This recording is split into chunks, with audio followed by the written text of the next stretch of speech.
Hello everybody and welcome back to another Minecraft update video. Today's snapshot is 16w39a and this is the first one where we get to play with all of those new features announced at Minecon 2016. There is a lot of stuff in this snapshot and it's going to take me some time to get through it, but I'm going to go through all of the things in detail, and we will start off with the observer block, which has been in Minecraft Pocket Edition for some time, and it's now been brought to the PC edition of the game. So this is basically a block update detector.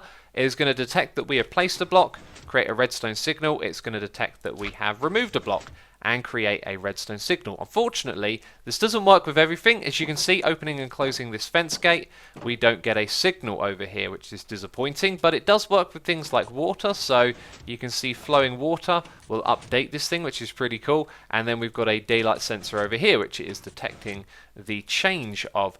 Now, these things can be chained together, and what they don't do is send a redstone signal through them. What they do is detect a change in the one in front of them. So if we power this one at the front, we only get a pulse at the back, which means the redstone signal isn't passing through it, it's just chaining updates, as this one at the front is detecting that the repeater has changed. Now, this is the developer's answer to what's called quasi-connectivity, which allows block update detectors like this thing over here to be in the game, and this stuff is being kept in the game on the PC edition. And we've just got this block as well, and you'll see that this one will act a lot faster. It's also a lot more flexible. You know, you can choose where you want your redstone output to come from, and there's a lot more flexibility with these things, but they're also faster as well. Notice how I can break and place and break,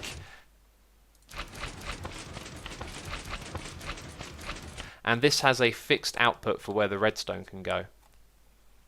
I've also got a suspicion these things might be a little bit bugged out at the moment. You can see it can detect the breaking of the seeds and the placing of them, but it doesn't detect growth. Whether with bone meal or natural, we get no update for growing crops, which is one of those things you might have first thought of to use with this block.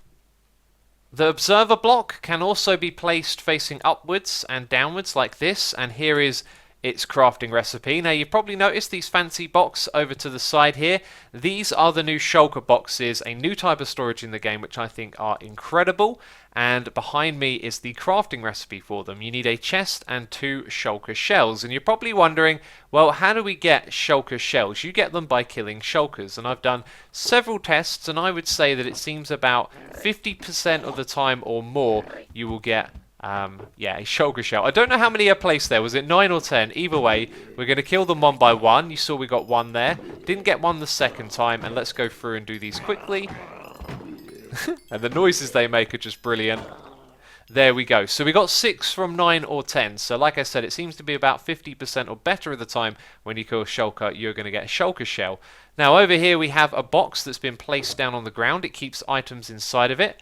And just so you know, you can't push and pull this thing with a piston. Pushing it or breaking it, and a sticky piston won't pull it. If we go into survival mode and grab our pick, which is the default tool for breaking these, and by the way, you can break it with anything and it will drop. You can see that mine's very fast because we're using the pick.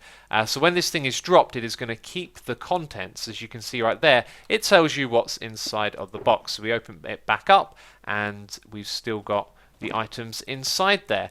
Now, you can also dye these, as you saw over there. Unfortunately, it's a little bit bugged out at the moment. You can put it in the crafting table, but nothing here changes, as you can see. And I got those ones over on the side from the creative inventory. So that's how they're all dyed, and we can't dye it in a crafting table. It's probably just a bug that'll get fixed very soon.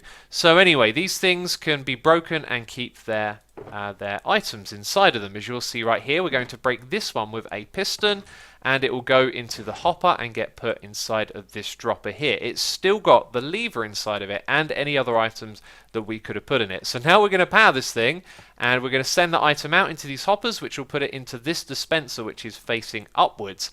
We can place this block with a dispenser. As you saw, the dropper just shot out the item. This thing will actually place the block, which is incredible, and it's still got our lever inside of it. Now this also interacts with hoppers. You can put a hopper below it and take items out of it. You can also point a hopper into it to add items as well. So we've got our redstone supplies over here, and then if we just unpower the hopper, you will see these will slowly filter in to the shulker box, which is incredible. Now, a couple of snapshots ago, they made a little change for naming blocks and placing them on the ground, which I thought was specifically so that this could be implemented. If we call this one redstone backpack, we can put our redstone items in them. And remember, you can color code this stuff as well. So red shulker box in your inventory for your redstone. And when you place it down, unfortunately, at the moment, it goes back to shulker box. So I'm going to guess that that's a bug, and you'll be able to rename and keep the name of these in the future. And there's more. We've got lots to ask of this new shulker box. First of all, this chest right here, opening and closing it, activates the observer block. Unfortunately, that doesn't happen with the shulker box. And at the moment this thing is open, I'm going to spam right click as it closes, and you can't open it until the animation has finished and it is fully closed. Another thing you can't do is put a shulker box inside a shulker box, so no infinite storage. You can put an ender chest in one, and you can also put a shulker box into an ender chest. Over here we have the numbers which were given to me by NemBombMC of the drop rate of the shulker shell. It is actually 50%, and if you use looting on it, it will add 62.5. So if you've got looting free, you have a 68.75% chance of getting that shulker shell. So make sure you take your looting sword to the end. Another thing that these things work with are comparators. We have different quantities of items in each of these, and apparently hoppers stop you from opening it, so you can see we get the correct signal strength, and also you can't pass a redstone signal through this. As you can see, the repeater is off. Your eyes do not deceive you. Coloured shulkers are now a real thing. With this command, if we just add in a colour number right there, you can summon in a shulker that will teleport away. No, you can summon one in that's coloured, just like the boxes.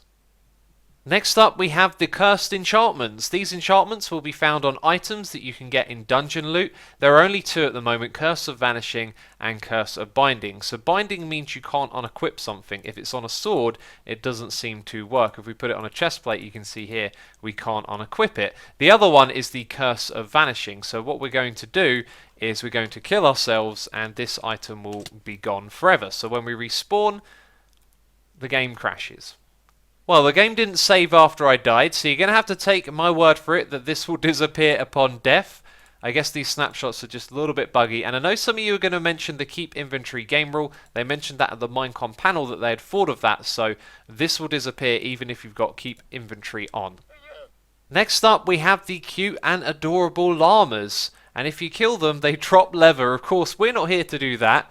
You can tame these guys, but the way that you tame them is a little bit foggy. Anyway, once you've tamed one, you can sit on the back of it, but you can't steer it. You can only ride it, and you can see that this has been leashed up as well. So you can leash these guys and lead them along, and they will form caravans, which is something we'll come back to again in a bit. So in order to tame one of these, let's spawn in a fresh one over here. You have to feed it a lot of wheat. Now listen to this sound. Okay, he's eating the wheat. If we give it to one of these ones, that's the sound they make when they don't want any more wheat. So you have to feed it enough until it makes that sound. And it can be quite a lot, as you can see right here. And there's the love hearts. Now it won't take any more. Now the next bit is a little bit strange. You can ride the guy, but you can't open his inventory. This guy, of course, from recording a video seems to do it straight away. Let's see if we can pop a chest on him now as well. We can, that's fantastic. And how many slots do you have? 9. That is absolutely perfect, because I wanted to demonstrate that it is between 9 and 3 slots that you're supposed to be able to get. Now the process that I just did right there usually takes a lot of time. You have to jump on these llamas over and over again.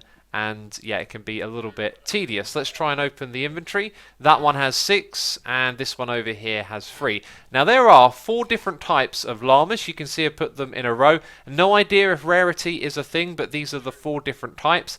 And you can also equip them. This guy's got glasses. That looks so funny. Yeah, you can equip them with 16 different types of saddle. The saddles are basically carpets. Here's the white carpet, the orange. Let's just go through them all one by one, because I think these are adorable, and you can certainly pick out your favourite, as there is a lot of choice here, but I wanted to show you them all. That one might be one of my favourites if it wasn't for some of the other ones. And we got a multicolored one right there, a cyan one, and here are my favourites. The Enderman one right there, if you give it a purple carpet, has a little bit of Enderman eyes on the back and an Enderman theme. We've got a blue one over here, the brown one, and then the green one has got the creeper face, and a red one, and a black one. And those are all the different carpets that you can equip on these guys. And it's this slot right here where you put the carpet. So if you didn't see the video I put out the other day, you wouldn't know that these guys have an attack as well. It is a spit attack. Are you going to use it? I think this one over here might. There you go, he's using the spit attack on the wolf because they don't like wolves, and wolves don't like them. You can see the wolf runs away. And this guy's still trying it from afar, and now his friends come over as well, trying to take care of the wolf. Okay, spit at me, guys, spit at me. I didn't think I'd be saying that today. You're still spitting. Oh, there we go. And again, please. Right, so half a heart of damage. I also don't know if it's going to hit me when I'm standing further away, right? Because the particle effects come all the way out here. Yes, they can. Actually, as a little projectile, you can see it. If we pay attention, I'll slow down the video so you can see the projectile. So that's their spit attack, and also that wolf stopped moving, and I think the range of the llama's attack is bigger than the range of the wolf's, scaredness of the llamas that makes it run away. There are also baby llamas which are just insanely adorable. I don't know how you breed these, I haven't figured that out yet. It may be a case of you can't breed them, but here's what I want to show you, the caravan. So as soon as you lead one of them like this, the other ones form a line together. Quite an organised line, might I say. That is really, really cool. And of course, these guys can carry items as well. So it may be a good way to move items around your world. Probably more of a fun way than a practical one. And there you go. That is the llama, and that's the caravan.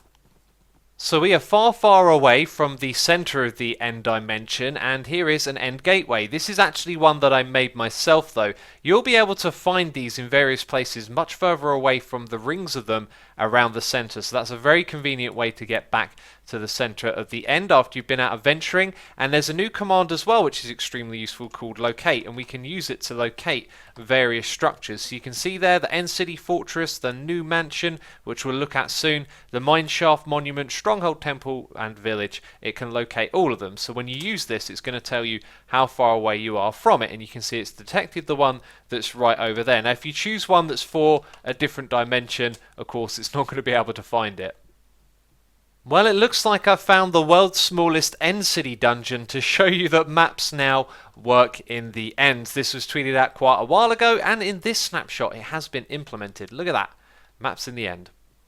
Looks like there's no Enderman near us. That's good, because we want to listen to these guys. Zombie villagers now have their own sounds.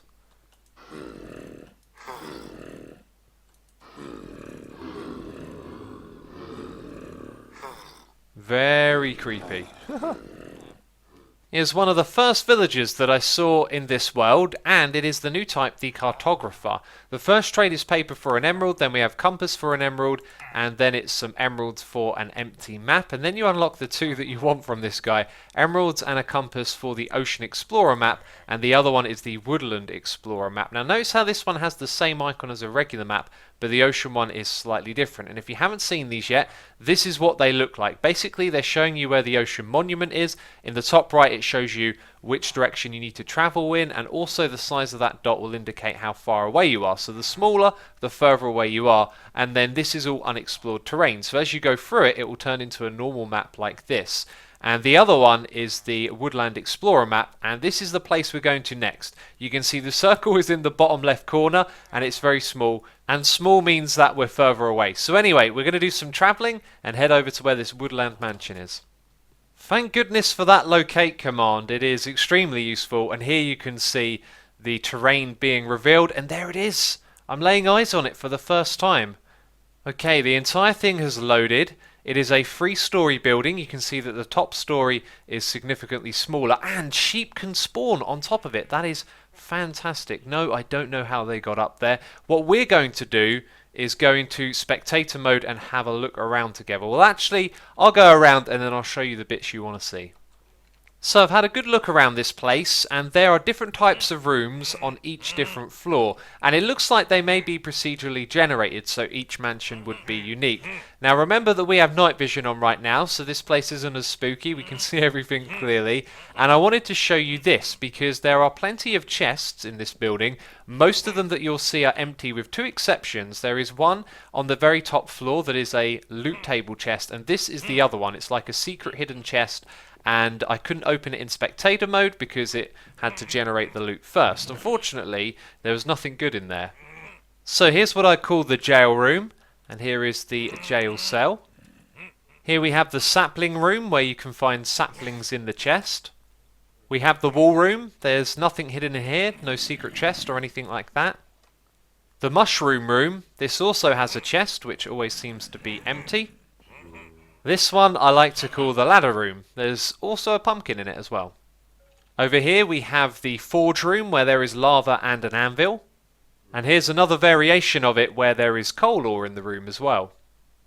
And this one I call the flower room. Then in the middle of the building we have this, an unconnected area where there is a chest room on one side full of empty chests, and a chest room on the other side as well, also full of empty chests. Now we're looking at the second floor. There is this unconnected room in the middle again. We have this room on this side, and over here we have what I like to call the gauntlet. I like a little cage and a balcony in this room as well. There's also this table room, a simple bedroom with some sort of chimney. And this room, you could call it the map room. I want to call it the war room. Remember, people, no fighting in the war room. This one I'm calling the library because it's got some bookshelves in, although not too many. There's also a triple bedroom on this floor, and another with purple beds.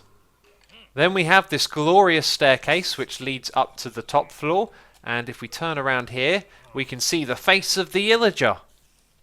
On this floor there's that double bedroom with the purple beds again.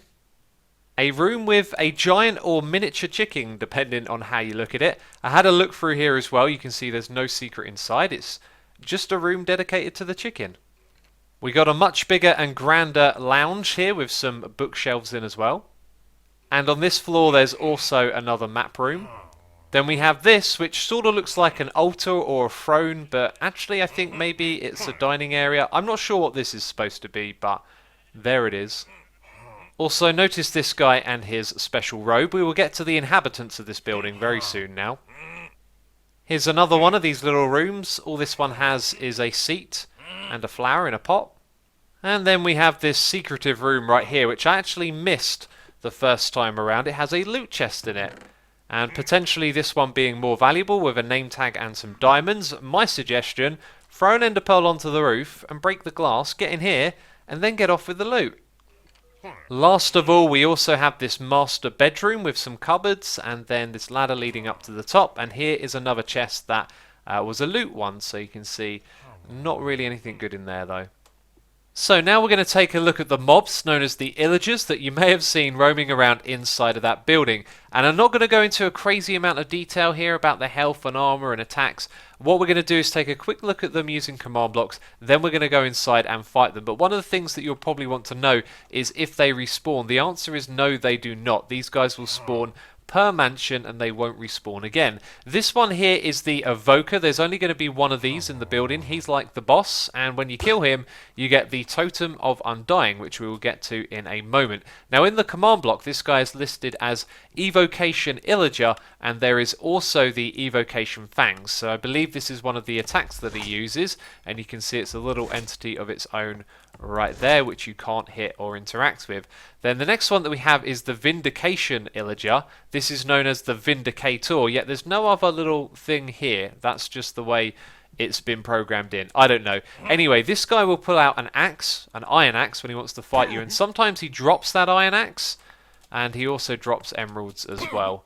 The next one that we have right here is the Vex. This will be summoned by the Evoker. Here you can see it. I think this one is extremely cool. Evil looking guy. Got a little bit of a wither face going on, and you can see that he holds an iron sword, but he doesn't drop anything other than XP. And now what I'm going to do is summon one in with, with AI, because they had no AI. And you can see that he's clipping through blocks, he's making a walking animation. This guy goes where he wants. So yes, he can fly and he can move through blocks as well. And I missed this earlier. A room with this obsidian tree inside of it. No chest or anything on the inside, so just another little thing. And now I'm in survival mode. We're not going to do a proper fight. I thought tomorrow's video may just be us going into here and doing a proper fight. And if you'd like to see that, let me know with a comment down below.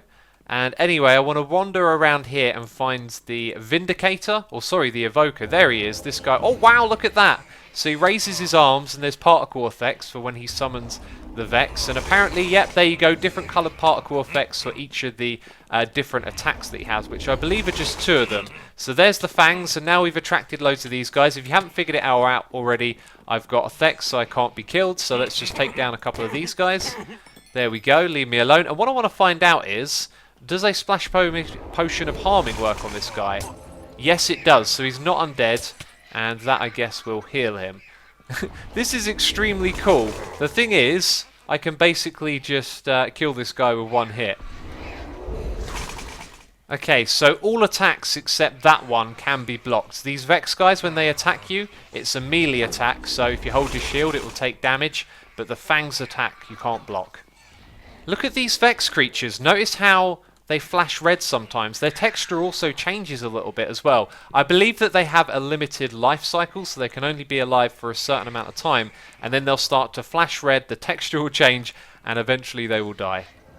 And what I said earlier about there only being 1 of these per building might be wrong. You see, there's this guy here, and I've just noticed there's actually another one around the corner as well, so it could be more than 1 per building. See, look, there's a second guy in here. So let me introduce you to the Totem of Undying. This will only work if you're holding it in your hand or in your offhand. And we got 2 of them, but you may have noticed that they don't stack. So when you die, this could happen. You can see there that it saved us from dying, an amazing animation, and we've got the absorption effect and also regeneration 2 for 40 seconds. So basically, it can save you when you're in a hairy situation. As I've said on my streams, if you've been watching them, I think this is a little bit odd that you have to hold it rather than just have it in your inventory, because if you're in a situation where that would be useful, the chances are you could avoid that situation, you know, if you took the right potions with you or made sure you had the right armor or stopped jumping off of a building. And so that is it for this Minecraft update video. If you have enjoyed it, please do leave a like, and if you think I missed anything, feel free to tweet it at me, as I'm sure there's 1 or 2 little bits that I missed, but I'm pretty sure I covered most of it. So I hope you enjoyed the video, and I will see you soon. Thanks as always. Bye bye.